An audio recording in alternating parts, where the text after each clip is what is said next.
So l'chaim, everyone. Tonight is the night before Asara B'Tevis. I remember, I'm sure many of you have heard this from me, in Tafshin Nun Beis, after Ma'ariv, the night before Asara B'Tevis, the Rebbe spoke a Sicha, where the Rebbe asked a question.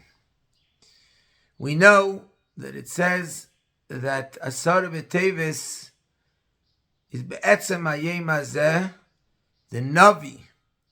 When Hashem told Yecheskel HaNavi, who was in Bavel at the time, and he told him, Kach lecha machmas barzel, take an iron pan and put it between you and the city, and this will be a sign that Be'etzem Hayom Hazeh, on this very day, the king of Bavel, now in Yerushalayim, Samach Melech Bavel al Yerushalayim, Ve'via b'Matzir, the king of Bavel, has made a siege around Yerushalayim.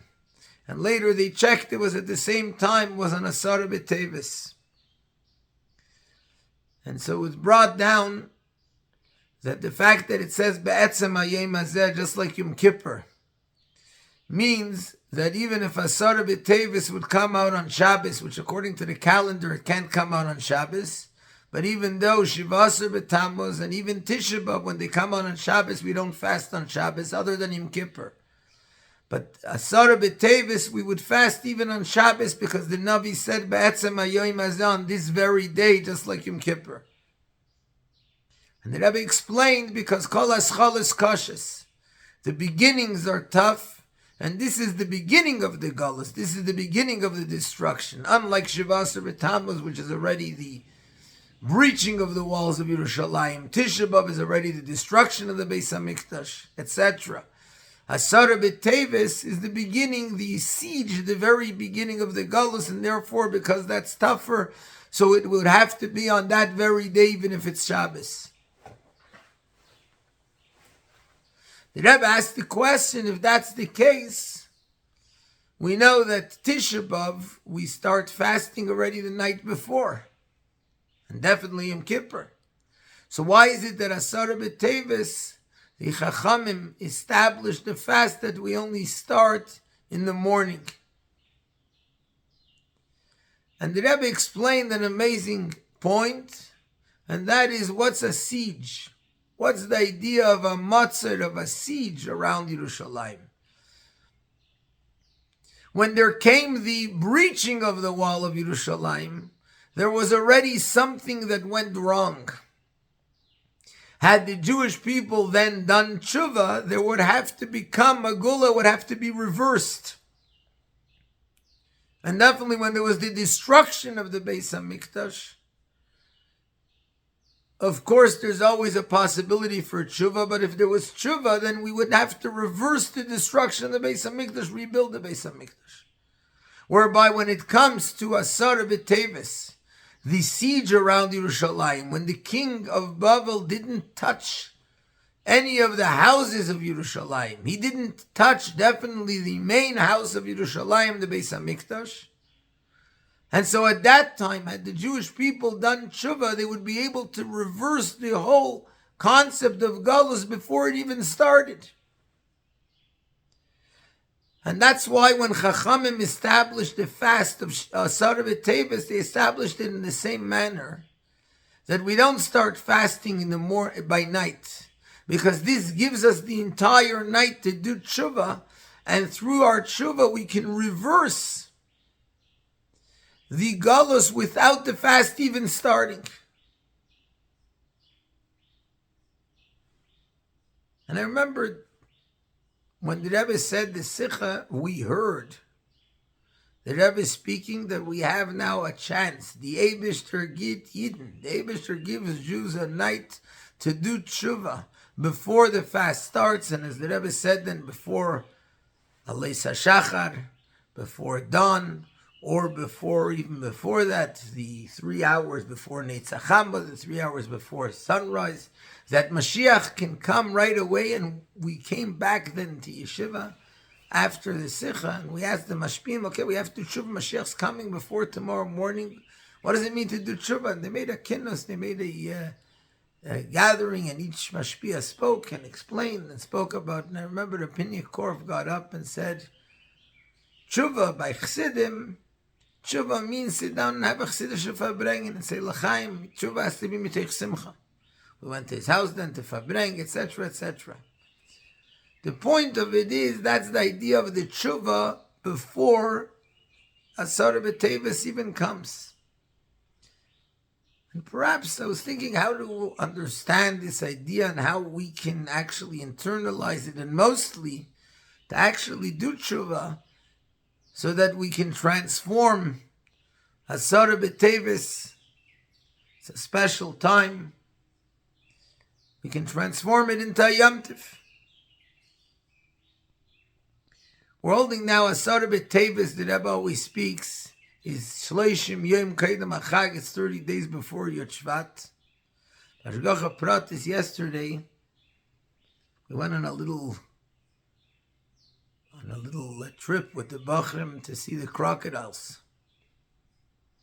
which brings to mind immediately what it says in the Maimer, and actually in Basi Legani, the Frierdiker Rebbe brings it, including in this year's Ois as well, regarding Pari Melech Mitzrayim Matanim Hagodol Haroivitz B'Soichi Oirav. Pari Melech Mitzrayim is referred to as the great crocodile that lays inside his rivers and says, Ye'oir li v'ani asisini.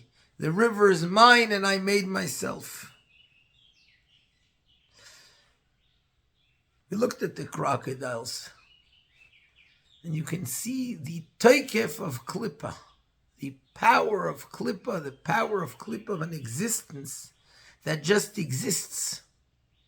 You don't even see a chayas, you don't see any type of life, any type of, it's almost like you barely see any type of movement. You see just this existence of Klippa, of this is who I am, I'm here, and I'm here to be. There's no change, there's nothing, there's no reason for any type of change. And perhaps this was Parei Melech Mitzrayim, and possibly in last week's Parsha, when Yaakov Avinu comes to Parei, and Parei says to him, Kama yimei shnei chayecha, how many years are the years of your life? And Parei says, Ma'at v'roim hayu yimei shnei chayai. The years of my life were few and bad. V'lo yisigu es yimei shnei chayai. They haven't reached the years of my parents' life. And the Rebbe asked the question, and the Rebbe brings the Mefarshim, asked the question, what's Yaakov Avinu saying to Parei? Why is he complaining? To Parei noch, what's the point? And the Rebbe explains that Yaakov Avinu was telling Parei, as long as Mashiach hasn't arrived, as long as the Geula isn't here, as long as I haven't reached the ultimate purpose of creation, of Dira B'Tachtonim, of the purpose why Hashem made the world, Ma'at v'roim, it doesn't matter how many years I lived, it's few and it's bad. It's not the way it should be. Vikesh Yaakov leishav b'shalva. Why to Parei? And perhaps that's why Yaakov is saying it to Parei Melech Mitzrayim, to fight the clip of Parei Melech Mitzrayim. Parei Melech Mitzrayim is the Tanim Magodel, whose entire existence is just me. And he asks Yaakov, how many years did you live? How many years are your life? And Yaakov says, my life is not my life. My life is only a life with one purpose, with the purpose of creation, with doing what the Eibishter wants, with bringing Mashiach. Parei who says, Ye'or li v'ani asisini. Parei who says, Lo yodaiti es havaya. Parei who says, I don't know anything above myself. I don't know anything beyond myself. And Yaakov Avinu is telling Parei, on the contrary, every moment of my life is not my life. It's my life only in order to bring Mashiach, only in order to fulfill the purpose of creation. And you can see that in the Parei Melech Mitzrayim. Yaakov Avinu, vayivarech Yaakov es Parei, he blesses him that the Nilus, the Nile River, should always come up for him. And he says, he takes that thing and he says, no, that's me. That's part of my power that the Nile River comes up. He knows it's a brach of Yaakov. Yaakov wanted to tell him and show him, recognize the Eibishter, recognize the Lakos in the world. And this is perhaps the idea of the Barzel, of Klippa, that we talk about, the iron. Barzel, iron, is Mikatzer Yamav Shel Adam. It shortens the days of a person.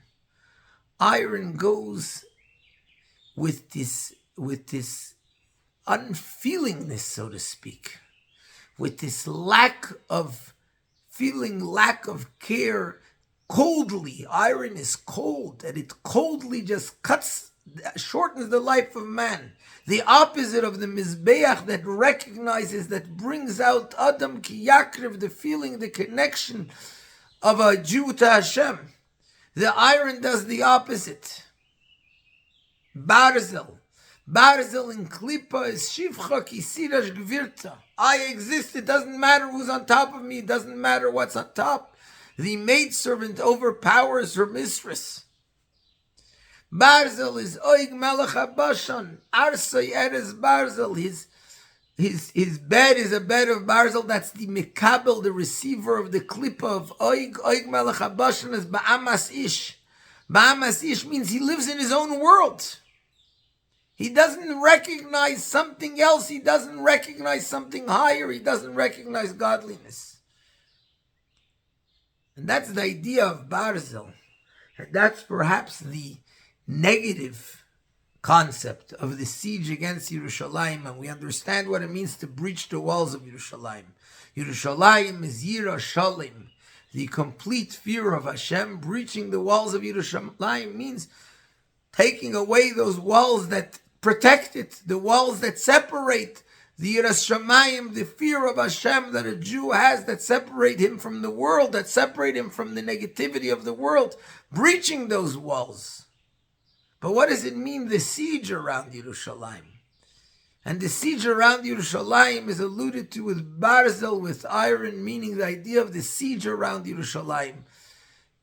It expresses the concept of there's a wall around it, it's isolated. This is me, just because there's no feeling, there's no connection, there's no idea of going and understanding something deeper, something greater, of feeling something greater.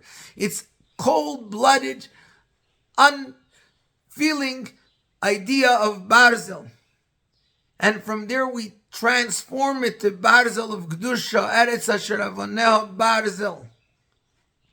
We take a Talmid Chacham, we take a Jew, we take a Chassid, and put that essence, that essential connection to the Eibishter, not from feeling, not from connection, not from understanding, and not regarding and not taking into account anything else, just that connection of Barzel. The third Beis HaMikdash will be built from Barzel because it's the essence of godliness, which doesn't need anything else. It doesn't need anything else, and it's not disturbed, and it's not touched, and it's not nispelled from anything else. And that's why the idea is of transforming it even before it starts, because it's in essence, it's not something which is connected to anything else. And that's the concept of Barzel. And that's where we come and change and transform the Barzel of Klippa, the destruction of the Beis HaMikdash, to rather come to the building of the third Beis HaMikdash, to connect our essence to the Eibishter without taking into account anything else that exists in the world. Just because we are Chassidim, we're Tmimim, we're connected to a Lakus, we're connected to one thing, to Mashiach, and to nothing else. For bringing, there's another type of creature here in South Africa. When it rains a lot, so there comes up these flying bugs. They grow 4 wings, and as soon as they start flying, that's how the Eibishter created them, their entire mission is to try and get rid of their wings. Once they can get rid of their wings, they bump against the walls, etc., trying to get rid of their wings. Once they can get rid of their wings, they can crawl back into the ground. And sometimes we take that same idea, we There's water in Maimel Torah. A person learns Torah and grows wings that he can elevate himself above the world, above the ground, above the material world. But sometimes we forget that, and the person thinks, no, I just got to get rid of the wings and I got to be able to go back into the ground and back into the negativity, back into the ideas of the world, the artsius of the world. But the Barzel is the essence and the connection that we're connecting to the Eibishter, and the Eibishter should help that we should take it transform. That the Tzayim HaAsiri, the fast of Tevis, should be transformed immediately to a Yom Tov, with the building of the third Beis HaMikdash, when every Jew will bring out the Barzel, the essential connection with the Eibishter, in the Beis HaMikdash HaShlishi. And it should be a good Yom Tov, good Shabbos.